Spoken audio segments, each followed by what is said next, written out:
Hello everyone, welcome back to Fiza Academy. This is me Fiza Sheikh and I will be a guide on this learning journey. If you are a commerce student, then this video is for you. So today we are going to understand formation of company. Last lecture में हमने पढ़ा था कि promotion क्या होता है, उसके क्या स्टेजेस है, देन प्रमोटर के बारे में पढ़ा था जो कि मेन कैरेक्टर होता है कंपनी का, जो कंपनी को एग्जिस्टेंस से लाने के लिए एक आइडिया को लेकर आता है पूरी प्लानिंग के साथ। ठीक है, तो उसके बाद जब हम एक आइडिया को लेकर आते हैं, जब एक आइडिया को डिस्कवर करते हैं, तब उस आइडिया को डिस्कवर करने के बाद हमने कुछ स्टेजेस को फॉलो करना होता है टू फॉर्म अ कंपनी। तो वहां पे हमें कुछ लीगल डॉक्यूमेंट की नीड होती है, कुछ लीगल डॉक्यूमेंट का रिक्वायरमेंट होता है। तो वो कौन से लीगल डॉक्यूमेंट होते हैं उसको आज हम स्टडी करेंगे। तो सब में पहले जिस तरह हम इस दुनिया में आए हैं, इस दुनिया में हम बॉर्न हुए हैं, तो हमारी आइडेंटिटी, हम इस दुनिया में एग्जिस्ट करते हैं, ये हमारे जो बर्थ सर्टिफिकेट है उससे पता चलता है। उसी तरह कंपनी का एक एग्जिस्टेंस दुनिया में है, इसको शो करने के लिए हमें इनकॉर्पोरेशन ऑफ सर्टिफिकेट की नीड होती है, रिक्वायरमेंट होती है। तब कंपनी वर्ल्ड में लीगली एग्जिस्ट करती है, ये कंसीडर किया जाएगा। तो उसके लिए उस डॉक्यूमेंट को, उस इनकॉर्पोरेशन सर्टिफिकेट को बनाने के लिए, क्रिएट करने के लिए हमें कुछ इंपॉर्टेंट डॉक्यूमेंट की नीड होती है। तो सब में पहले one of the important document, primary document जो हमारा है वो है मेमोरेंडम ऑफ एसोसिएशन। और इसी टॉपिक को, इसी डॉक्यूमेंट को हम इस लेक्चर में स्टडी करेंगे। So let's begin. Memorandum of Association, it identifies the company's goal. The Memorandum of Association is duly stamped, signed and witnessed. तो यहाँ पे जो Memorandum of Association है वो कंपनी को आइडेंटिफाई करता है, कंपनी की आइडेंटिटी बताता है कि कंपनी के क्या गोल्स है, कंपनी को क्यों बनाया गया है। कंपनी के कुछ तो गोल्स हो गए, कंपनी के कुछ तो एम होगा, तभी कंपनी को फॉर्म कर रहे हैं। ठीक है, उसके बाद ये एक stamp duty, sign and witness की तरह वर्क करता है। मेमोरेंडम ऑफ एसोसिएशन एक ऐसा डॉक्यूमेंट है, एक ऐसा प्रूफ है जो कि कंपनी की आइडेंटिटी को बताता है। Next one, in the case of public business it must be sign by at least 7 members. अगर हमारी पब्लिक कंपनी है यानी कि पब्लिक बिजनेस है, तो एटलीस्ट 7 मेंबर ने उस डॉक्यूमेंट पर साइन किया होना चाहिए। Next, for private business however 2 members signatures are sufficient. और अगर हमारा प्राइवेट बिजनेस है, प्राइवेट कंपनी है, प्राइवेट कंपनी में मिनिमम नंबर ऑफ मेंबर 2 ही होते हैं, इसीलिए यहाँ पे जो अगर प्राइवेट बिजनेस है तो उसके लिए 2 मेंबर्स की सिग्नेचर यहाँ पे सफिशिएंट है, इनफ है। ठीक है, यहाँ तक आपको समझ में आ गया। Next, memorandum of association actual में होता क्या है। यहाँ तक हमने सीखा कि मेमोरेंडम ऑफ एसोसिएशन एक डॉक्यूमेंट है जो कि इनकॉर्पोरेशन ऑफ सर्टिफिकेट के लिए रिक्वायर्ड होता है। कंपनी को रजिस्टर करने के लिए कंपनी का बर्थ सर्टिफिकेट, कंपनी का बर्थ सर्टिफिकेट यानी इनकॉर्पोरेट सर्टिफिकेट बनाने के लिए हमें मेमोरेंडम ऑफ एसोसिएशन की नीड होती है।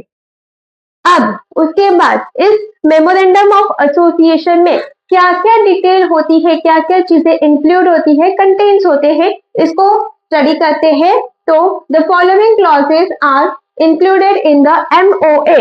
MOA is a full form of Memorandum of Association. तो यहाँ पे और एक वर्ड यूज किया है, क्लॉजेस। क्लॉजेस यानी क्या होता है, तो क्लॉजेस को हम पार्ट बोल सकते हैं। कुछ पार्ट इस मेमोरेंडम ऑफ एसोसिएशन में इंक्लूड होते हैं। कौन से सेंटेंसेस, कौन से पार्ट इंक्लूड होते हैं, लेट्स स्टडी। तो फर्स्ट पार्ट हमारा होता है नेम क्लॉज। नेम का एक पार्ट होता है, हमारी जैसे हमारा नाम हमारी आइडेंटिटी को बताता है, उसी तरह कंपनी का नाम कंपनी के आइडेंटिटी को बताता है।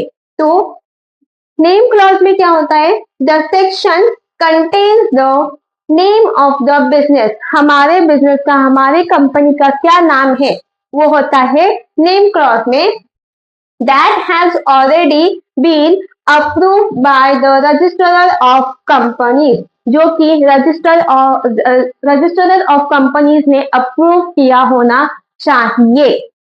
और हमारा नाम यानी दूसरे कंपनी से यूनिक होना चाहिए, जैसे कि टाटा, इन्फोसिस, ये क्या है, अपनी खुद की एक आइडेंटिटी बताता है, किसी का नाम कॉपी यहाँ पे नहीं किया है। उसी तरह हमारा जो कंपनी का नाम है नेम क्लॉज में, वो एक यूनिक आइडेंटिटी को बताता है। तो हमारी कंपनी का नाम एक यूनिक आइडेंटिटी होती है, ठीक है, जो कि हम रजिस्टर ऑफ कंपनीज में जाके उस नेम को रजिस्टर करवाते हैं और उनसे उस नाम को अप्रूव करवा के लेते हैं। नेक्स्ट पार्ट है, यानी कि सेकेंड क्लॉज हमारा है रजिस्टर ऑफिस क्लॉज।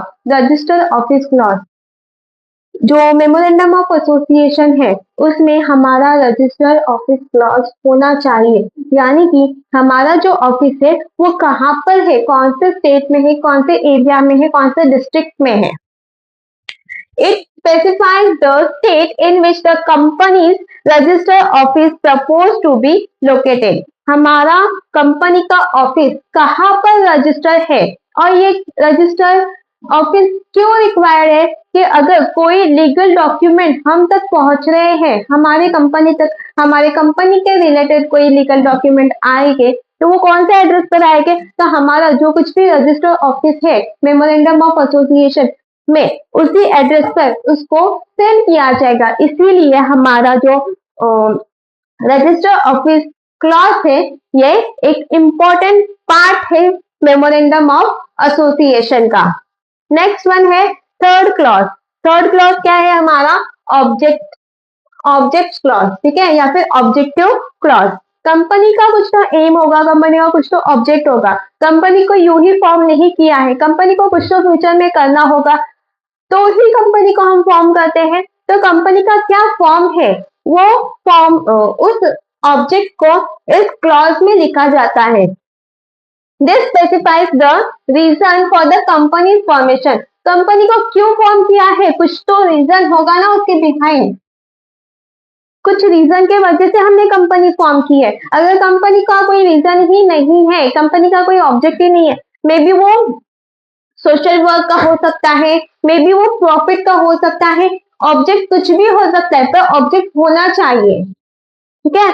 आगे, a firm is not legally permitted to engage in any action that is not related to the objective. अगर कंपनी कोई ऐसा काम कर रही है जो कि हमने हमारे ऑब्जेक्ट क्लॉज में मेंशन ही नहीं किया है, तो वो काम इलीगल कहलाएगा। नेक्स्ट वन है फोर्थ वन हमारा लाइबिलिटी क्लॉज। लाइबिलिटी क्लॉज क्या है, this clause restrict the members liability to the amount owned by the share they own. तो लाइबिलिटी क्लॉज में हमने जितने नंबर ऑफ शेयर खरीदे हैं, जितना अमाउंट हमने कंपनी के या फिर कंपनी में लगाया है, उसी हद तक हमने हमारी लाइबिलिटी बेयर करनी होती है। फॉर एग्जाम्पल, यहाँ पे हमने 10,000 के शेयर कंपनी में खरीदे हैं, मतलब 10,000 हमने लगाया है, कंपनी में पैसा लगाया है, तो मेरा जो लाइबिलिटी होगी वो भी 10,000 तक की होगी, 10,000 तक ही होगी। मैक्सिमम जो लिमिट है मेरी वो 10,000 की ही है। मैंने 10,000 लगाया था, 10,000 लगाया था, मुझे 20,000 का लॉस हो गया, ऐसा नहीं होगा। जहां तक मैंने पैसा लगाया है, जो अमाउंट मैंने लगाया है कंपनी में, जितना पार्ट मैंने ओन किया है, उसी हद तक मुझे यहाँ पे लॉस होगा, उसी हद तक मेरी लाइबिलिटी यहाँ पे बेयर करनी होगी, ठीक है। नेक्स्ट वन है हमारा कैपिटल क्लॉज। कैपिटल क्या होता है, तो कंपनी को चलाने के लिए, कंपनी को रन करने के लिए, ऑपरेट करने के लिए कुछ अमाउंट हम कंपनी में लेकर आते हैं, उसी को हम कहते हैं कैपिटल। तो कैपिटल क्लॉज क्या है, अभी कैपिटल का एक पार्ट होता है मेमोरेंडम ऑफ एसोसिएशन में। This clause establishes the maximum amount of capital that the company may raise through the issuance of shares। यानी कि कंपनी यहाँ पे मेंशन करती है कि वो कितना अमाउंट कंपनी को चलाने के लिए रेज कर सकते हैं या फिर कलेक्ट कर सकते हैं बाय इशुइंग शेयर। ठीक है, इशुएंस यहाँ पे दिया है, यहाँ पे कंपनी कितना मैक्सिमम कैपिटल, इसी को जो मैक्सिमम कैपिटल हम कलेक्ट करते हैं उसी को कहा जाता है ऑथोराइज कैपिटल। यानी कि कंपनी कितना अमाउंट कलेक्ट कर सकती है, रेज कर सकती है उस कंपनी को ऑपरेट करने के लिए।